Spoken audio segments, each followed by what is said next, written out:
On my daughter's wedding day, she handed me a letter and said, "Read this before you walk me down the aisle." My hands trembled as I opened it. The first line read, "I forgive you, but I will never forget what you did." My heart pounded as I whispered, "What is this?" My daughter smiled sadly. "It's everything I never said growing up." As I kept reading, I realized she had spent years resenting me, and I never even knew.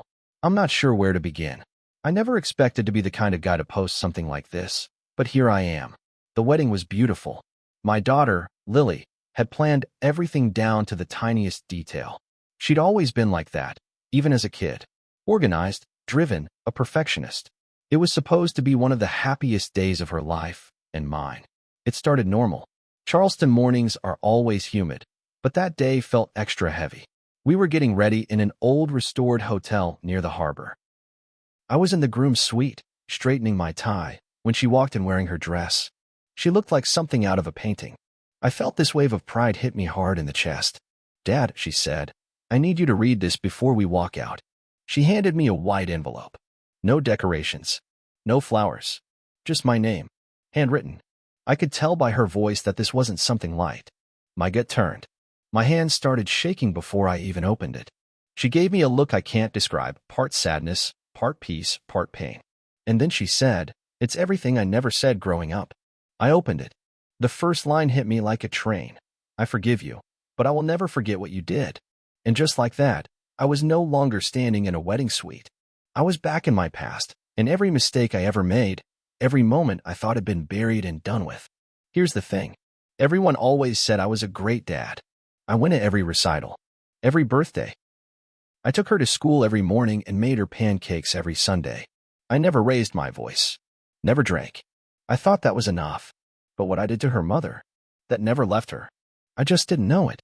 It started around 15 years ago. I was a partner at a big law firm in Charleston. I worked insane hours. Margaret, my wife, Lily's mom, was a trauma nurse at MUSC. We barely saw each other. I told myself it was just what adults did. Work hard, build a life, keep things together. Then came Claire. She worked at the firm. Not in my department, but we crossed paths a lot. She was funny, kind, younger by a bit. Nothing happened for a while, not really. Just too many long conversations in the break room. A few too many inside jokes. Then drinks. Then one night I didn't go home. You can probably guess the rest. Margaret found out. I wasn't careful. I left my phone on the counter. Text popped up. It was nothing even graphic. Just, "Last night was worth everything." That's all it took. She screamed. She cried. I did, too. I begged. I promised it was over. I told her it didn't mean anything. Which was true, and also not true. Claire didn't love me.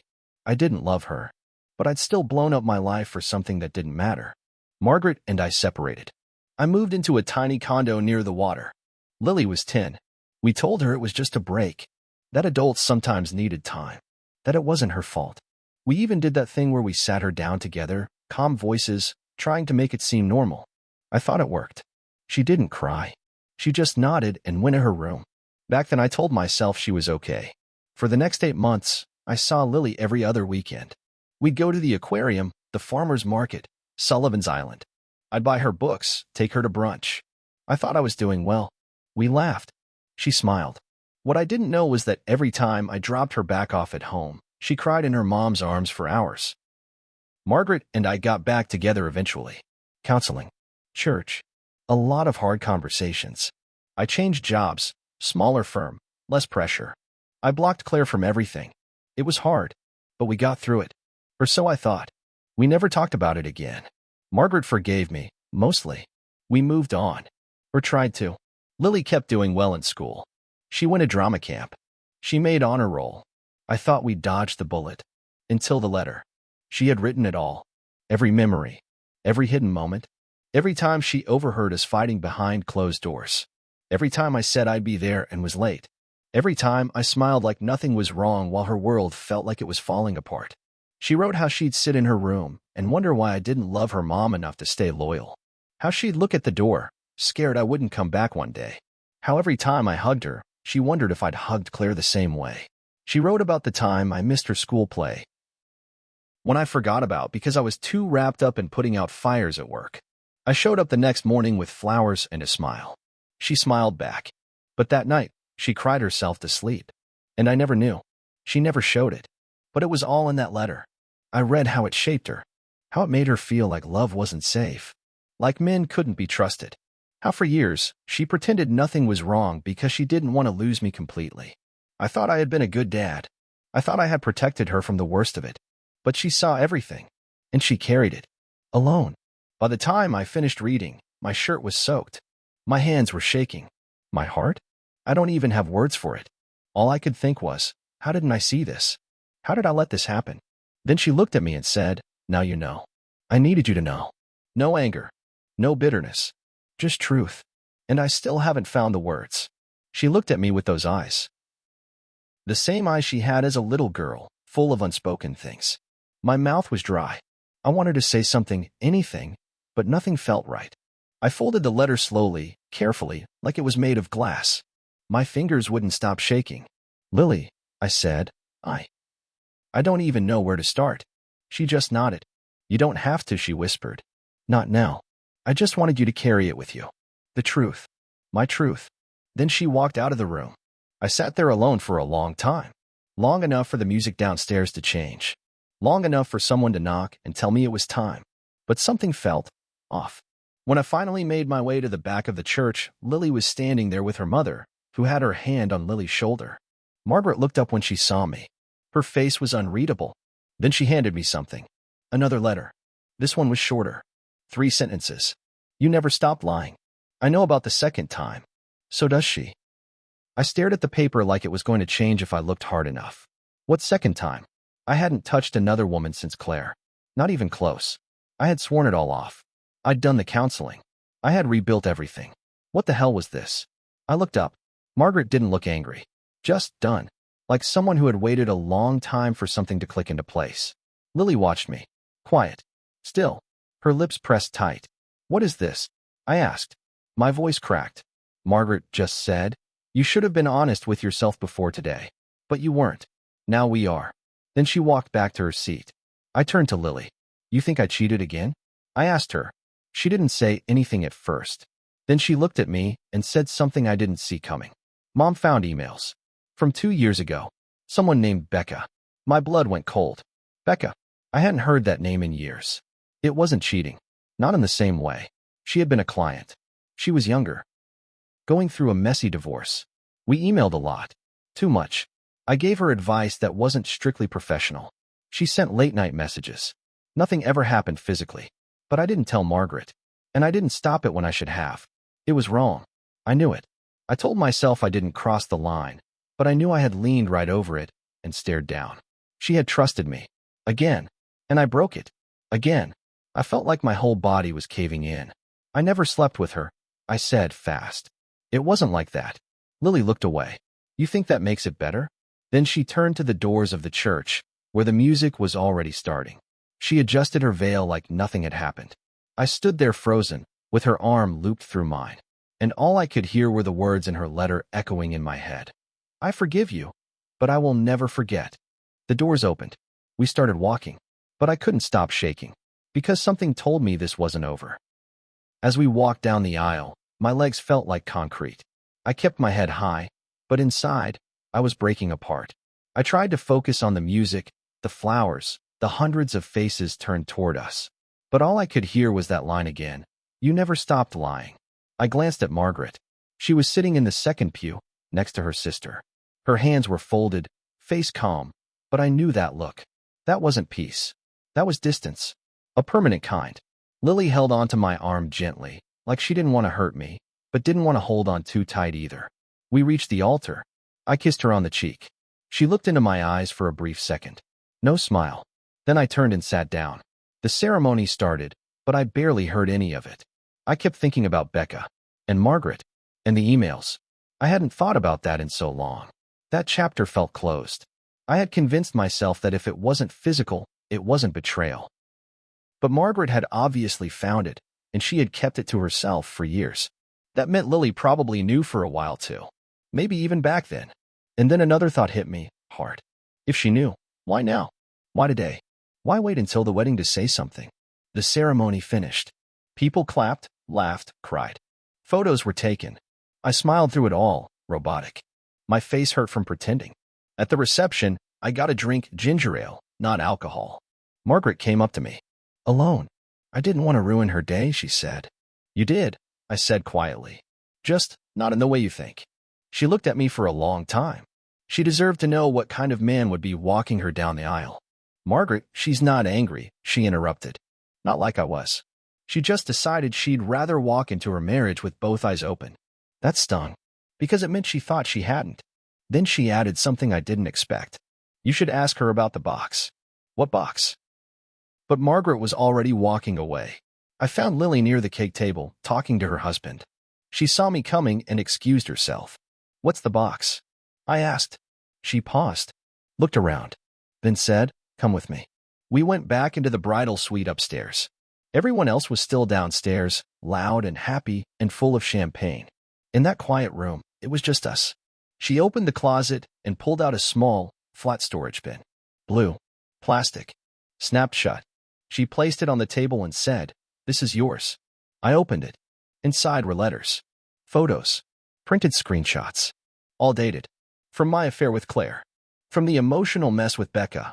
Even some things I didn't know had been saved, like a receipt from the hotel I used to meet Claire, tucked behind a page of Lily's old diary. You kept all this? No. Mom did.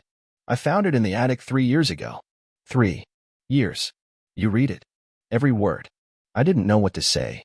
Then she pulled out one more envelope from her purse. Smaller. This one had my name on it again, but it was in Margaret's handwriting. I wasn't going to give you this. But now I think you need to read it. She handed it to me and walked out. I sat down. My hands shook again. I opened it. Margaret had written it the day we moved back in together. I took you back because I believed in second chances. But I knew even then I couldn't forget. I've been watching, waiting, hoping you'd prove me wrong again. But Becca showed me you hadn't changed, just gotten quieter about it. I've stayed for Lily. For stability. For appearances. But now that she's grown, I'm done pretending. After today, you'll get papers. I suggest you sign them.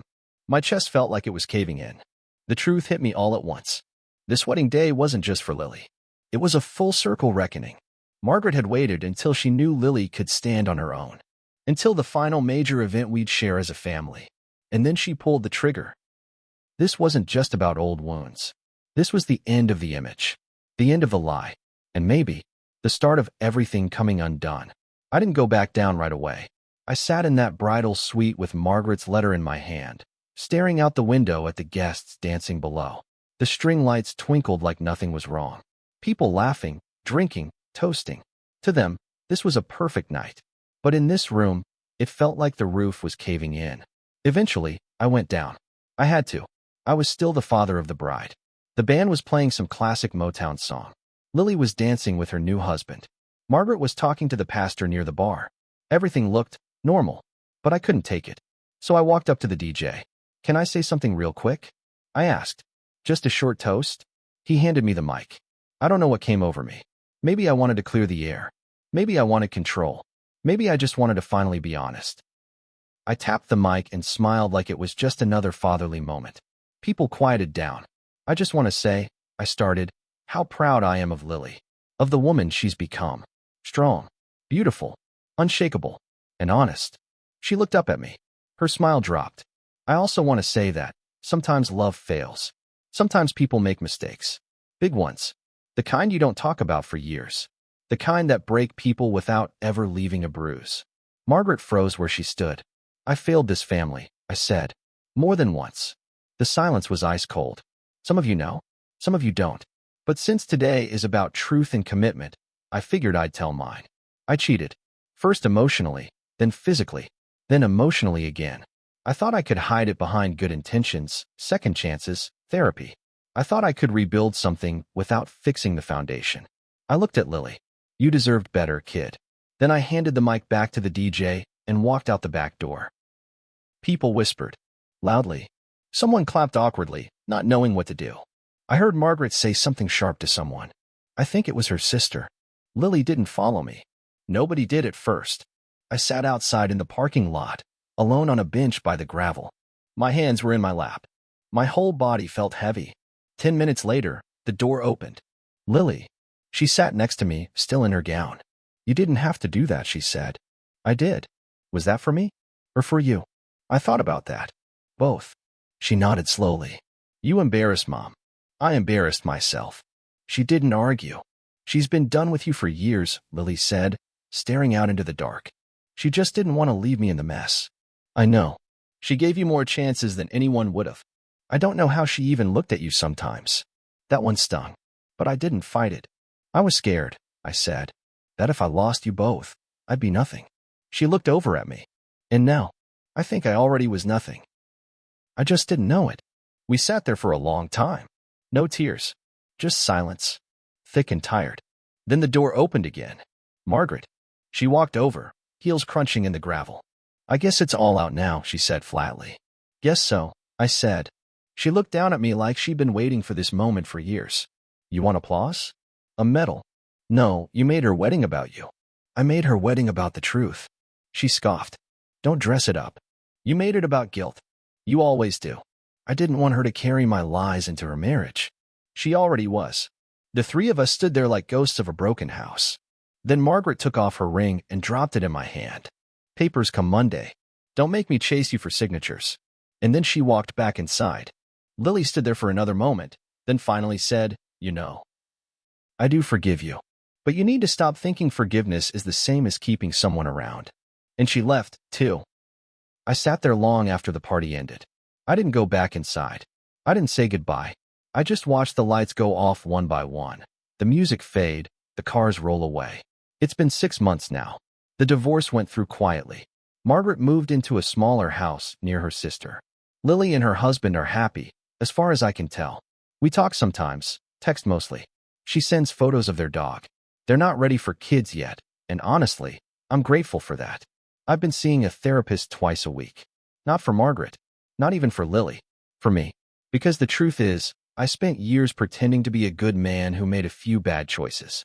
But I was a weak man who kept choosing the easy way out. And that kind of thing, it builds up.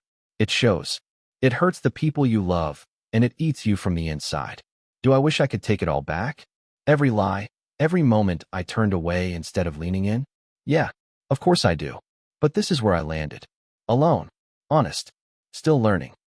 Still trying to become someone my daughter might one day feel proud of. Forgiveness isn't about forgetting. It's about learning how to live with the truth without letting it ruin you.